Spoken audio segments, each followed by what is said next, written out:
no es que tenga prisa por terminar de predicar y por irme, no, es que quiero hablaros de algo que os va a ocurrir dentro de poco.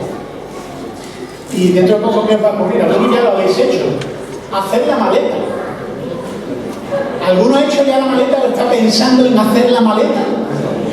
Porque algunos os vais de vacaciones, ¿sí? ¿Y qué tal se os da hacer la maleta? Perdonad que os dé de falta. En algunas familias hacer la maleta es motivo de discusión. ¿Por qué metes tantas tonterías en la maleta? Y yo le digo a mi mujer, dime una sola vez donde haya perdido una discusión. Solo una, en 20 años. Se queda así un poco parpadeando y digo, ¿ves? Se queda sin palabras y digo, ¿ves? Bueno, tal vez saturada de información, ¿no? Bueno, pues a veces yo tengo que reconocer que meto muchas tonterías en la maleta. Otras veces no.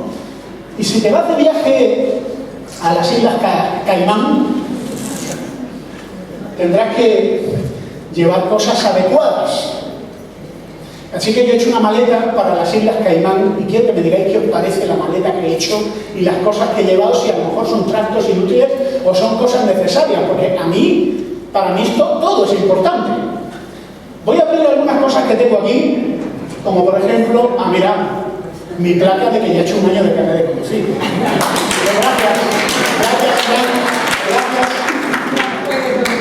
Por supuesto, hay un objeto que me acompaña siempre, que es, me lo regaló mi mujer por Navidad y me encanta, es un objeto simpático y esto es imprescindible, ¿sí o no?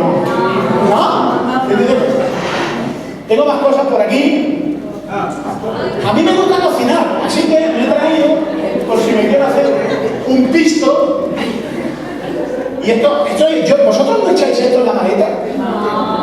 ¿No? Mi mujer dice que es un traste inútil y que puede que tenga problemas en la aduana. No lo sé. Bueno, también, si quiero hacer un poco de guantes, pues aquí tengo mis guantes, que esto a lo mejor no lo toco. Para las Islas Caimán hay que ir abrigado. Entonces hay un jersey de los gordos, de los de pelito por dentro. ¿Ok?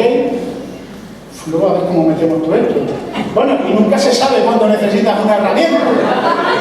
Yo soy un tío apañado y me gusta ir preparado para cualquier circunstancia y no sé qué más. Tengo aquí el coco que compré en Entre Pueblos, por cierto, que son chismes que me dan y no sé qué más tengo por aquí. Hay un paraguas, porque todos sabemos que en la isla Caimán llueve. Bueno, voy a dejarlo todo por aquí. Okay.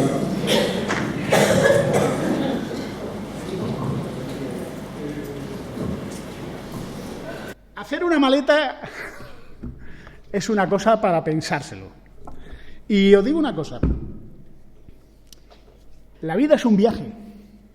Y si vas con muchas cosas, con muchos trastos inútiles, vas a ir cargando de un maletón de cosas que no valen para nada y vas a ir por la vida sudando y resoplando, diciendo, ¿quién me habrá mandado cargar con estos chismes inútiles? Y yo tengo una pregunta para ti. ¿Qué cosas metes en tu vida? ¿Metes artilugios inútiles, el gato chino de la buena suerte, o metes cosas que luego simplemente son un peso en tu vida, que no te hacen más fácil la vida, sino que te hacen más difícil la vida? ¿Qué cosas cargamos con nosotros? Bueno, el texto que vamos a ver hoy habla de cosas esenciales, habla de simplificar. Y ese es el tema de hoy, simplifica. Por supuesto, el título que iba a poner era ¿cómo simplificar reduciendo el número de trastos inútiles? Pero claro, un texto sobre la idea de simplificar era un poco simple, así que el título es Simplifica. Simplifica tu vida, simplifica lo que cargas con tu vida. Y vamos a leer el texto donde se nos habla de simplificar en Primera de Pedro,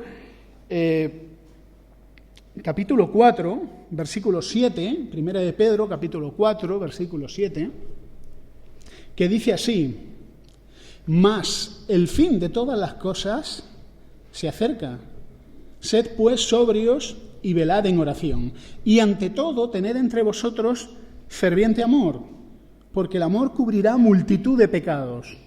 Hospedaos los unos a los otros sin murmuraciones.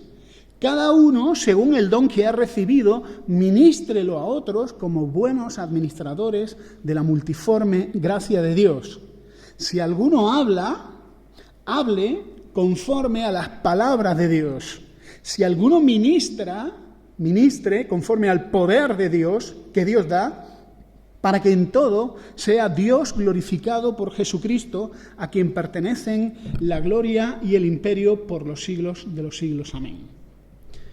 Y aquí se habla de simplificar, y dice, mirad, el fin de todas las cosas se acerca. Simplifica. El fin de todas las cosas se acerca. ¿Qué vas a hacer? ¿A qué te vas a ocupar? Porque no tienes mucho tiempo. Oración, tu relación con Dios. ¿Y qué más? Ferviente amor. Un ferviente amor que se manifiesta por la hospitalidad, por el uso de tus dones en beneficio de otros y con el propósito de que Dios sea dado a conocer. Y ahora yo te pregunto otra cosa. ¿Cuáles son las cosas importantes de tu vida? Algunos vamos por la vida como pollos sin cabeza. Todo es urgente. Y déjame que te diga una cosa. Si todo es urgente, vas a estar muy estresado. Tu vida va a ser muy complicada. Y tienes que ser capaz de hacer un ejercicio de identificar, de simplificar, de reducir aquello que realmente es esencial. Porque si lo identificas, eso va a tener prioridad. Y tú vas a vivir bastante más descansado, bastante más tranquilo. Piénsalo, porque todo lo que no identifiques es una carga pesada y una carga que va a ser un lastre y un motivo de estrés para ti.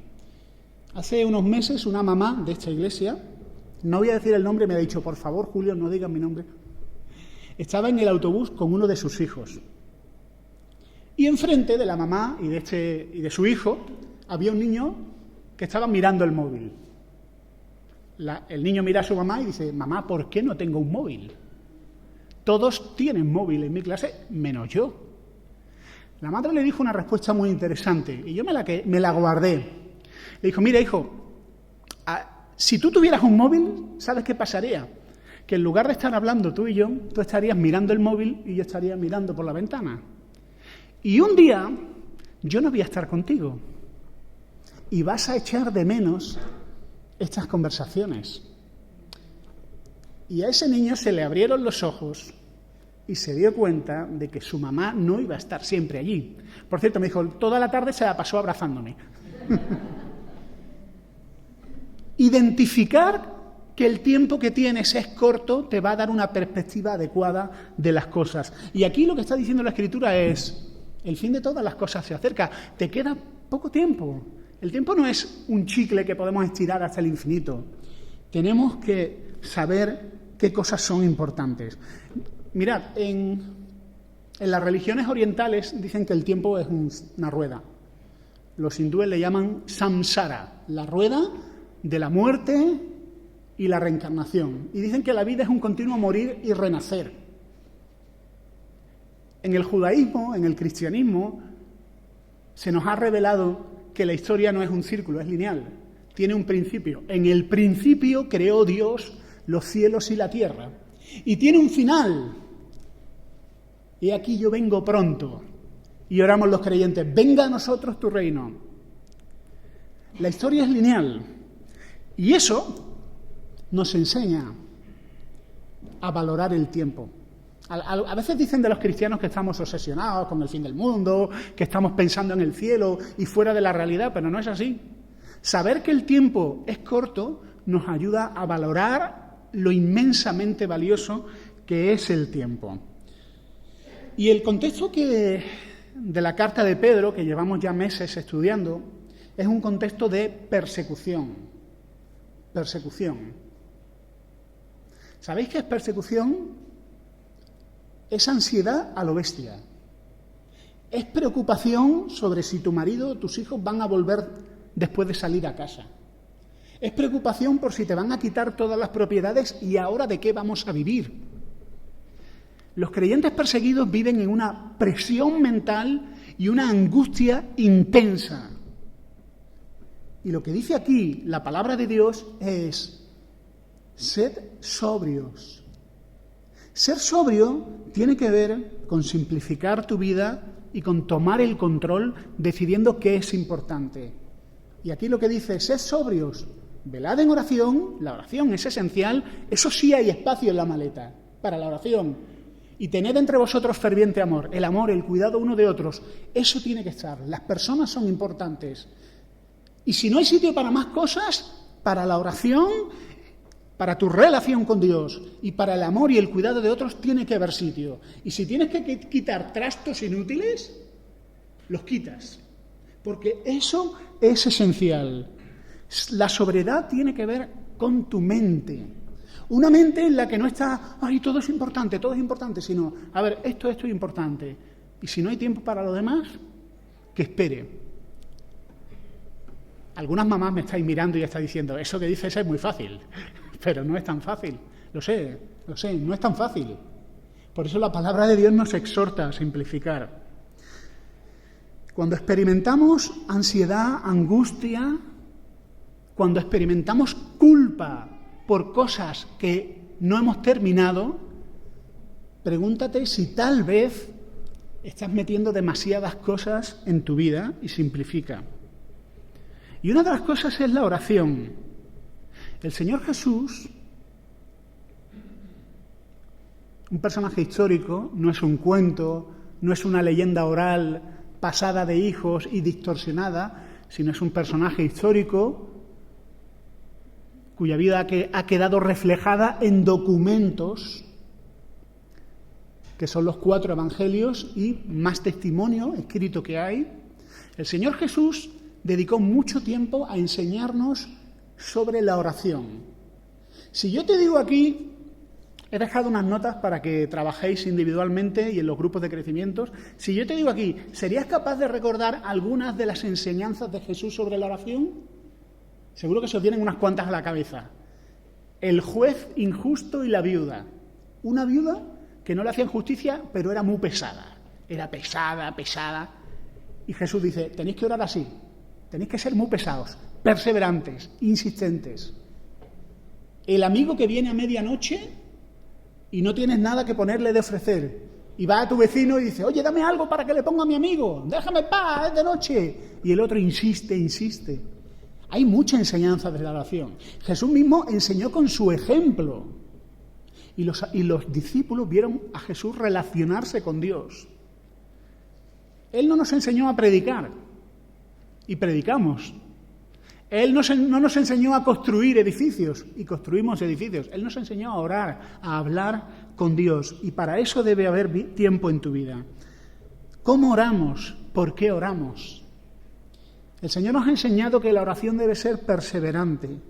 Y esto es así porque nos desanimamos fácilmente.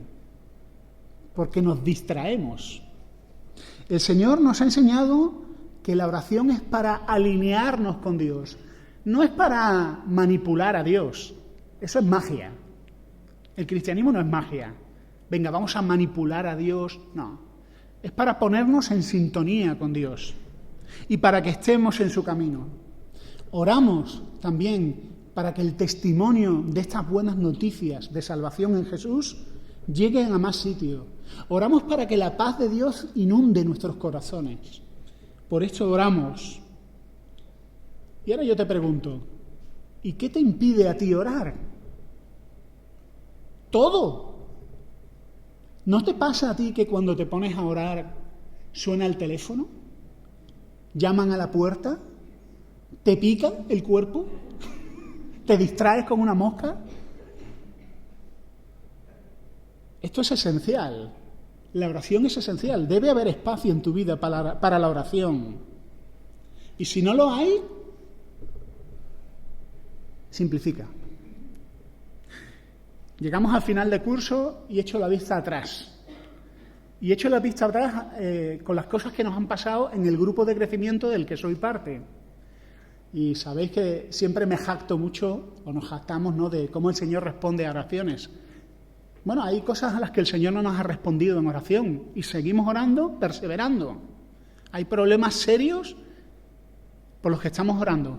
Pero también este año hemos visto la mano de Dios en respuestas claras a oraciones concretas. A veces hemos estado orando por meses para situaciones laborales, situaciones de salud, situaciones... Y el Señor ha respondido. Y para las demás seguimos perseverando.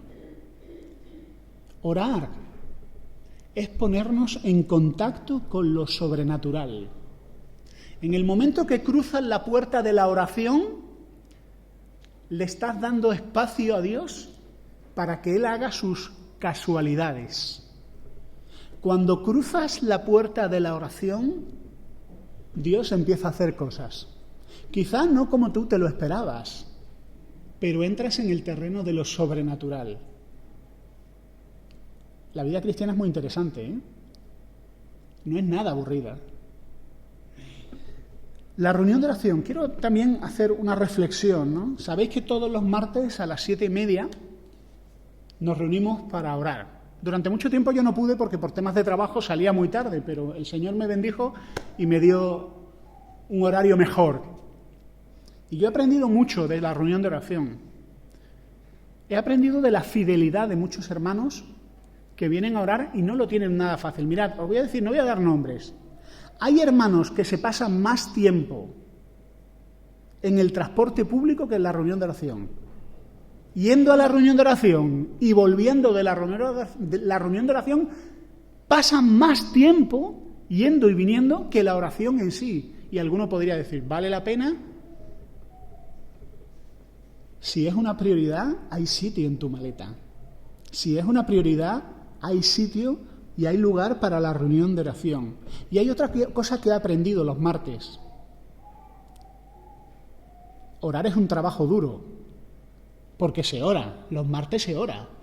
Se tocan temas, alabamos al Señor, recibimos aliento de la palabra, pero se ora y se ora en serio. Y se recorren temas.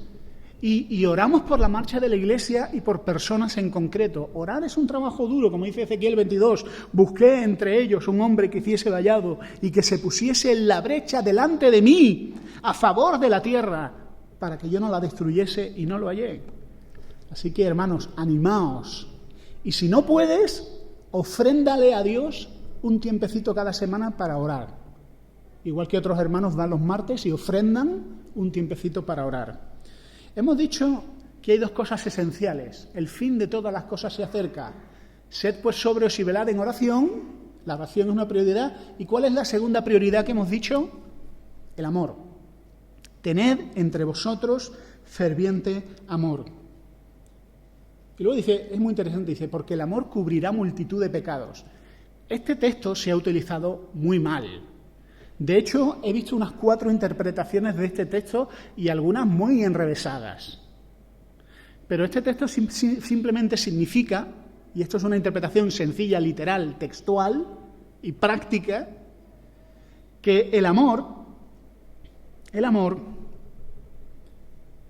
pasa por alto la ofensa del hermano. El amor se niega a enfadarse y a ofenderse y a irarse y deja pasar esa ofrenda. Sencillamente eso. ¿Alguna vez te han ofendido en la iglesia? Somos humanos. Si alguien cree que somos perfectos, se equivoca. ¿Y cómo podemos cubrir las faltas de otro? Con amor. El amor va a cubrir esas faltas, ese agravio que te hicieron, que esperabas que te llamaran, esperabas que te dijeran, esperabas que te... y no lo hicieron. Con amor cubres esa ofensa. Ese es el sentido, a mi entender, literal, ¿no? El amor es esencial. El cuidado de otras personas. El cuidado de otras personas. Este domingo pasado estuve en Sevilla con mi familia en una celebración familiar, por eso no me visteis. Y el domingo me levanté temprano y cuando me levanté me encontré con mi sobrino Jorge, que tiene 10 años. Lo habéis visto por aquí porque es un entusiasta de las subastas del mes misionero. Es un fan, no se pierde ni una subasta. Y me gusta tener conversaciones con mis sobrinos y tener conversaciones serias. Creo que los niños son capaces perfectamente de tener buenas conversaciones. Entonces le pregunté, Jorge, ¿cómo te gustaría que te recordaran? Dijo, tío, nunca me habían hecho esa pregunta. Dije, bueno, te la voy a hacer de otra manera. ¿Qué te gustaría que tus amigos dijeran de ti? Por ejemplo, me gusta Jorge porque mi sobrino se quedó pensando y dijo, me caí de espaldas. Dice, me gustaría que dijeran de mí, me gusta Jorge porque con Jorge los golpes duelen menos. Y qué buena respuesta. Con Jorge los golpes duelen menos. El Señor nos ha llamado a aliviar el sufrimiento de otros, a cuidar de otros, a acompañar a otros, a intentar proveer para otros. Y eso es amor. Ojalá que de cada uno de nosotros se dijeran, contigo los golpes duelen menos. Contigo, amigo, amiga, la vida es más tolerable. La vida es más agradable, más amable, más feliz. En tu compañía, los golpes duelen menos. ¿Cómo se manifiesta el amor? Y aquí el texto nos da varias pautas. Un amor que se manifiesta en la hospitalidad. Lo dice aquí, hospedaos los unos a los otros sin murmuraciones. Qué bien nos conoce el Señor. Número 2, el uso de los dones. Y número 3, la edificación. Si alguno habla, hable conforme a las palabras de Dios. ¿Cómo podemos utilizar la boca, nuestras palabras, para edificar a otros? Y voy a decir una cosa. ¿Qué le impresiona a Dios de una iglesia? ¿Qué le impresionan? Y os digo que a Dios no le impresionan las mismas cosas que a los seres humanos nos impresionan. A Dios lo que le conmueve de un ser humano, de una iglesia, es su compasión y su amor. Porque Dios es amoroso y compasivo y Dios valora esas cosas. En Apocalipsis capítulo 2, cuando Dios habla de iglesias concretas y dice, yo te conozco, yo conozco tus obras, tu arduo trabajo y paciencia. Y eran iglesias pobres, eran iglesias debilitadas, eran iglesias que a veces eran poquitos.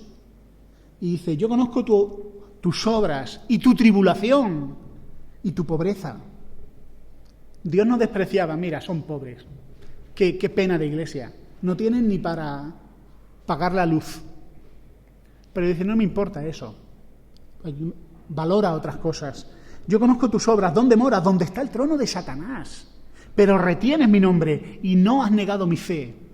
Yo conozco tus obras y amor y fe y servicio y tu paciencia. Estas son cosas para las que hay espacio en la maleta. Nuestras obras de amor brillarán por la eternidad adornando el templo de Dios para su gloria. Dice el rey de Sodoma a Abraham, dame las personas y toma para ti los bienes. Diciendo, el botín no me interesa, el botín de aquella captura que habían hecho. Las personas son más importantes. Y nosotros somos llamados a amar porque hemos sido amados. Y no hemos sido amados por Dios porque Dios ha dicho, qué buenos son, sino precisamente por lo contrario. Nosotros hemos sido amados siendo indignos del amor de Dios. Hay una enseñanza, si es la primera vez que nos visitas, que debes entender. Cada ser humano arrastra detrás de sí un fracaso moral y espiritual.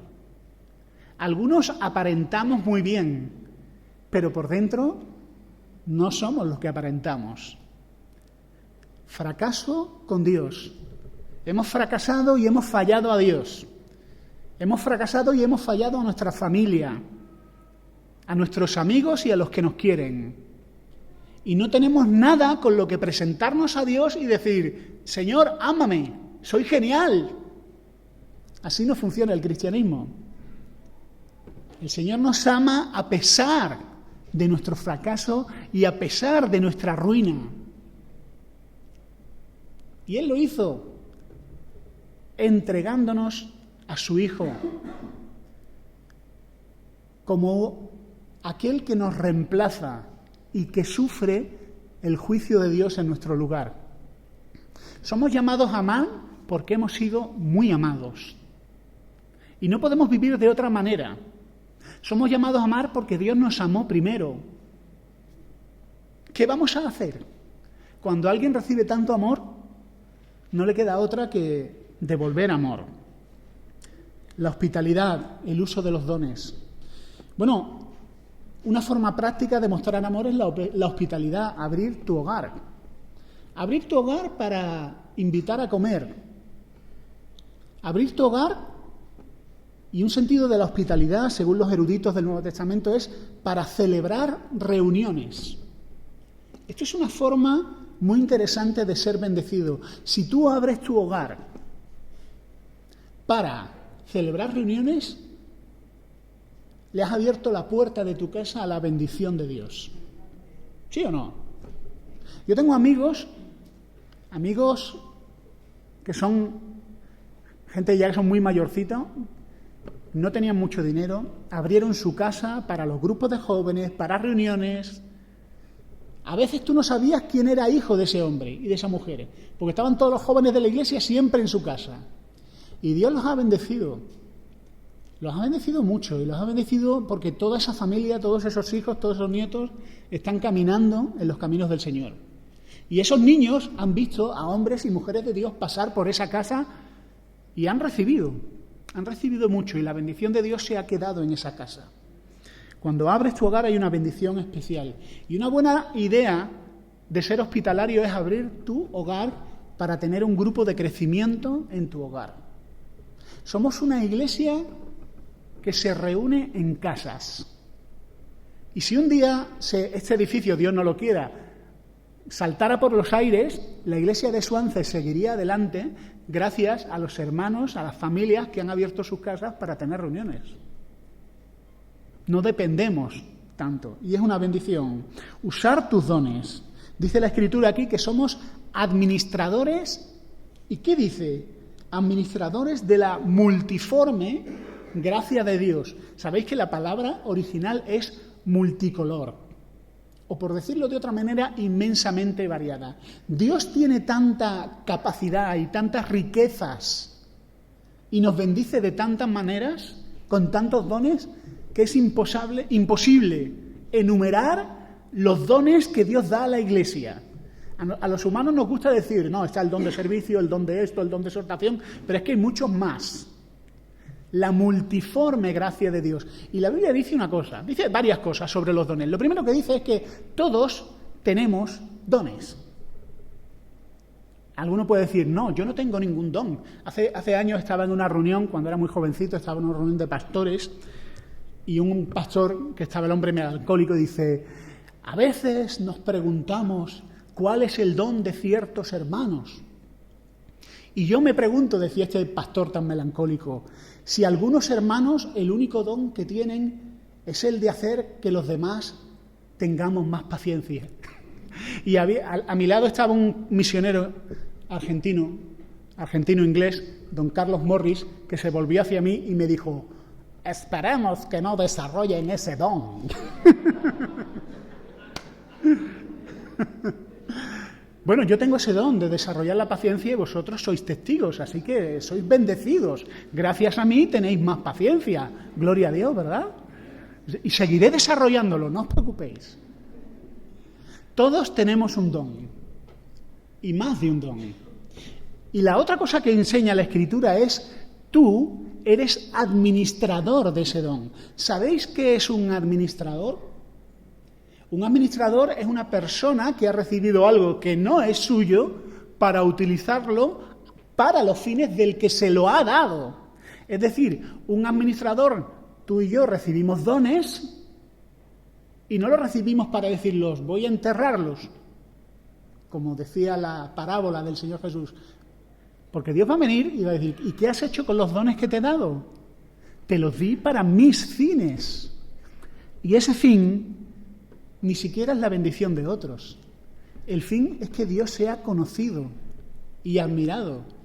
Por medio de tus dones, da igual los que sean. Hay hermanos que hacen dones y tareas que nadie ve en la iglesia. Pero por cada don, Dios es dado a conocer. Y la gente puede entender, qué guay es Dios. Es bueno, ¿eh? Me interesa ese Dios. Por medio de tus dones, bendices a otros. Y otra cosa, tus dones tienen un valor inmenso. Un valor inmenso. Lo que tú has recibido de Dios tiene un valor increíble. Es un tesoro. Y no has recibido un don, has recibido varios. Y Dios demanda de nosotros que los utilicemos para bendecir a otros. Todos los dones apuntan a un dador. Otra forma de amar, hemos dicho que hay dos cosas que deben de ocupar lugar en tu maleta: la oración y el amor, ferviente amor. Otra forma de mostrar amor es por medio del uso de la palabra como medio para edificar. Si alguno habla, hable conforme a las palabras de Dios. La Escritura enseña que cada vez que nos levantamos en la congregación para compartir, a veces lo hacen los de la alabanza, a veces lo hacen en el tiempo libre cada uno de nosotros, lo hace el que preside, lo hacemos en las reuniones en los hogares, que lo que hablamos sea conforme a la palabra de Dios. Que lo que compartimos de parte de Dios sea fiel a lo que Dios ha revelado. Y para eso necesitamos conocer, no superficialmente, necesitamos conocer a fondo la palabra de Dios. Y en estos tiempos, la Iglesia, y no hablo de esta Iglesia, sino la Iglesia en general, tiene una gran necesidad de conocer a fondo la palabra de Dios, para fielmente poder bendecir a otros. Mucho me temo que conforme vamos acumulando tradiciones, vamos repitiendo frases que no son ciertas y enseñanzas que no son ciertas sobre muchos temas. Guerra espiritual, se dicen muchas cosas. ¿Cómo conocer la voluntad de Dios? Se dicen muchas cosas, suenan bien, pero no son ciertas. Y para eso necesitamos profundizar en la palabra de Dios y no solo leerla, sino estudiarla. Así que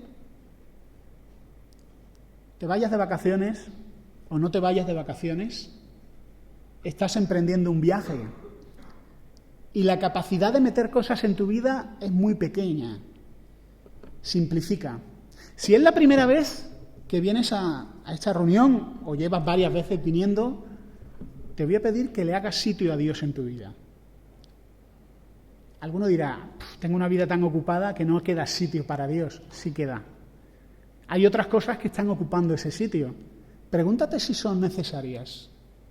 Hay cosas que causan estorbo en tu vida y que impiden que Dios entre en tu vida. Necesitas ponerte delante de Él y pedirle ayuda. Y si nunca le has pedido a Dios que entre en tu vida, ¿cómo se hace eso? ¿Cómo se le pide a Dios que entre en tu vida? Muy fácil. Pídeselo con educación. Pídeselo. Señor, habla con Dios. ¿Alguno ha hablado con Dios? Decía el Dr. House, si hablas con Dios es piadoso y si Dios responde eres esquizofrénico. Bueno, sabemos que Dios habla, sabemos que algunos oyen voces, pero no es lo mismo. Habla con Dios. Habla con Dios. Pídele que entre en tu vida. Hazle sitio a Dios en tu vida. Él quiere morar en tu vida. Y te voy a decir una cosa, Dios no es una carga. Todo lo demás sí es una carga, pero Dios no es una carga. Al contrario, Él ayuda a llevar las cargas. Que el Señor te bendiga.